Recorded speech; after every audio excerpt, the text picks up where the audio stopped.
బిస్మిల్లాహిర్రహ్మానిర్రహీం. మిత్రులారా, మీతో ఒక మాట. అస్సలాము అలైకుం.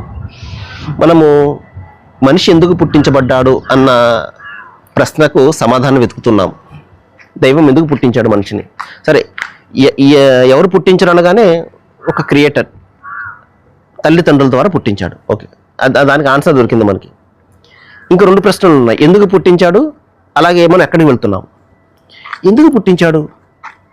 ఆశలారా, ఈ సంసారము, ఈ భార్య, ఈ బిడ్డలు, అలాగే మన పొట్ట కూటి కోసం కష్టపడ్డము, అలాగే అధికారం నిలబెట్టుకోవడం కోసము ప్రజల మధ్య చిచ్చులు పెట్టడము, మతాల మధ్య చిచ్చులు పెట్టడము, మత కలహాలు, మస్జిదుల మీద, మందిరాల మీద, లేకపోతే ప్రార్థనా స్థలాల మీద దాడులు చేయడము, ఇవన్నీ జరుగుతున్నాయి కదా ఈ ప్రపంచంలో. ఏంటి కారణం? దీనికోసమేనా?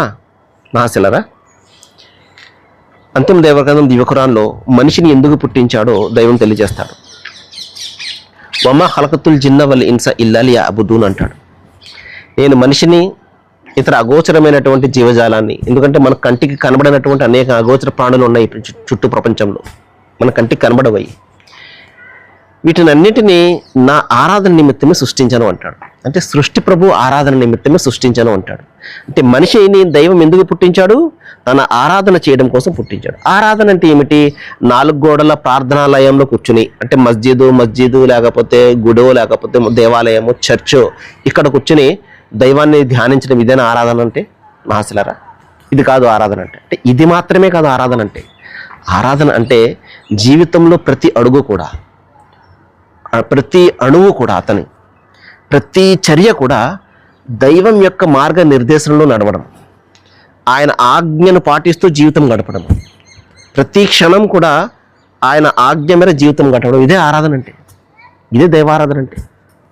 ఉదాహరణకు అతను ఒక మంచి ఉద్యోగం చేస్తున్నాడు. ఆ ఉద్యోగంలో అతను అవినీతి పాల్పడకుండా, నమ్మక ద్రోహం చేయకుండా, ప్రజలకు మేలు చేసే దిశలో అతను ఒకవేళ ఉద్యోగం చేస్తున్నాడు అనుకుంటే అదే దైవారాధన అంటే. అదేవిధంగా తన భార్య బిడ్డలు ఉన్నారు. ఆ భార్య బిడ్డలను పోషించడం కోసము చాలా కష్టపడుతూ ఉంటాడు. అపమార్గాలు కూడా ఉంటాయి, ఇందులో దుర్మార్గాలు కూడా ఉంటాయి. వాటి జోలికి పోకుండా కష్టపడి వాళ్ళకు ఒక ముద్ద అన్నం పెడుతూ ఉంటాడు. మహాప్రవక్త వారు చెప్పారు, అతను తినిపించే ప్రతి అన్నపు మెతుకుకు కూడా దైవారాధనతో సమానం అన్నారు. న్యాయాన్ని పాటించే దైవారాధనతో సమానం అని చెప్పేసి ఖురాన్ చెప్తుంది. ఇదిలు లి అఖ్రబులు తక్కువ అంటాడు. న్యాయం చేయండి, అది దైవభీతికి సమానము, దైవారాధనకు సమానం అంటాడు. కాబట్టి మహాశైలారా, దైవారాధన అంటే ఏదో 4 గోడల మధ్య చేసేది ఎంత మాత్రం కూడా కాదు. జీవితంలో ప్రతి అడుగు కూడా దైవారాధన.